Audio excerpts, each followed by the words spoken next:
SD news में आप सभी का स्वागत। शहरी बिदर में कुछ माइक्रो फाइनेंस कंपनियों ने फिर से अपना उत्प्रेरण बढ़ा दिया है। जनता मानसिक परेशानियों से जूझ रही है। एसडी न्यूज ने जिला कलेक्टर शिल्पा शर्मा से मिलकर ऐसी घटनाओं के बारे में जानकारी ली तो उन्होंने हमारे मीडिया माध्यम के जरिए से बताया कि माइक्रो फाइनेंस के नियमों का सख्ती से पालन किया जाए।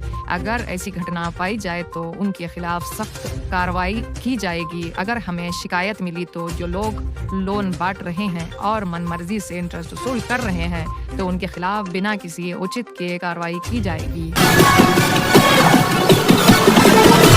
ಈಗ ನಮಗೆ ಕೊಟ್ಟಿದ್ದೀರಿ ಇದು ಮುಖಾಂತರ ನಾವು ಏನು ಹೇಳೋಕ್ಕೆ ಬಯಸ್ತೇನೆ ಅಂದರೆ ಮೈಕ್ರೋ ಫೈನಾನ್ಸ್ ಇನ್ಸ್ಟಿಟ್ಯೂಷನ್ಸ್ ನಾವು ಲಾಸ್ಟ್ ಟೈಮ್ ಕೂಡ ಮೀಟಿಂಗ್ ಮಾಡಿ ಎಲ್ಲ ಇನ್ಸ್ಟಿಟ್ಯೂಷನ್ಗಳಿಗೂ ತಿಳಿಸಿದ್ದೀವಿ.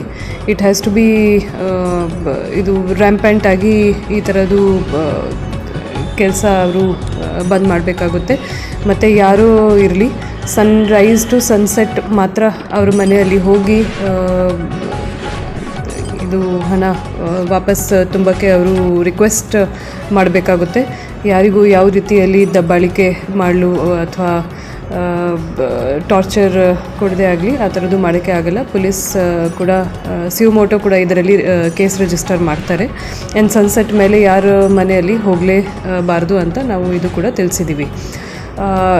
ಇದು ಬಿಟ್ಟು ನಾನು ಜನರಿಗೂ ಏನು ಹೇಳ್ತೀನಿ ಅಂದರೆ 3 ಲಕ್ಷ ತನಕ ಲಿಮಿಟ್ ಇದೆ ಮೈಕ್ರೋ ಫೈನಾನ್ಸ್ ಇನ್ಸ್ಟಿಟ್ಯೂಷನ್ ಕಡೆಯಿಂದ ಲೋನ್ ತೊಗೊಳ್ಳೋಕ್ಕೆ.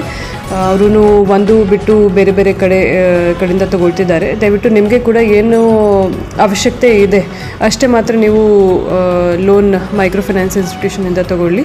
ಮತ್ತು ಮೈಕ್ರೋ ಫೈನಾನ್ಸ್ ಇನ್ಸ್ಟಿಟ್ಯೂಷನ್ ಕೂಡ ರಿಜಿಸ್ಟರ್ ಆಗಿದ್ದರೆ ಆ ಸೇಮ್ ಬೆನಿಫಿಷರಿ ಎಷ್ಟು ಕಡೆಯಿಂದ ಲೋನ್ ತೊಗೊಳ್ತಿದ್ದಾರೆ ಕರೆಕ್ಟಾಗಿ ಗೊತ್ತಾಗುತ್ತೆ. ಸೊ 3 ಲಕ್ಷಕ್ಕಿಂತ ಹೆಚ್ಚು ಯಾರಿಗೂ ತೊಗೊಳ್ಳೋಕ್ಕೆ ಅವಕಾಶ ಇರಲ್ಲ ಇನ್ ಎನಿ ಕೇಸ್. ಮತ್ತು ಈ ಥರದ್ದು ಕೇಸ್ ಬಂದರೆ ಸ್ಟ್ರಿಕ್ಟ್ ಆ್ಯಕ್ಷನ್ ಕೂಡ ಅವ್ರ ಮೇಲೆ ಆಗುತ್ತೆ.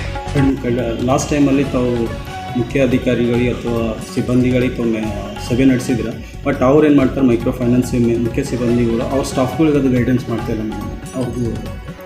ಓಕೆ, ಇದ್ರ ಬಗ್ಗೆ ಕೂಡ ನಾವು ಗಮನ ಹರಿಸ್ತೀವಿ. ಎಲ್ಲ ಗೌರ್ಮೆಂಟ್ ಲೆವೆಲ್ ಆಫೀಸರ್ಸ್ನು ಯಾರಿದ್ದಾರೆ ಮತ್ತು ಲೀಡ್ ಬ್ಯಾಂಕ್ ಮ್ಯಾನೇಜರ್ ಆಗಲಿ ಅಥವಾ DRCS ಆಗಲಿ ಎಲ್ರಿಗೂ ಈಗ ಅವರಿಗೂ ಇದು ಡೈರೆಕ್ಷನ್ಸ್ ಕೊಡ್ತೀವಿ ದಟ್ ಫರ್ದರ್ ಅವರು ಇದನ್ನು ಪರ್ಕ್ಯುಲೇಟ್ ಮಾಡಬೇಕು. ಮೇಡಮ್, ಇದು ಕೆಲವು ಡಾಕ್ಯುಮೆಂಟ್ಸ್ ರಿಜೆಕ್ಟ್ ಆದಾಗ ಕೈ ಸಾಲ ಮೊರೆ ಹೋಗ್ತಾ ಇದ್ದಾರೆ ಜನರು, ಬಟ್ ಮಿತಿ ಮೀರಿ ಬಡ್ಡಿ ಕೊಡ್ತಾ ಇದ್ದಾರೆ, ಮಾನಸಿಕಕ್ಕೆ ತೊಂದರೆ ಕೊಡ್ತಾ ಅಂಥವ್ರಿಗೆ.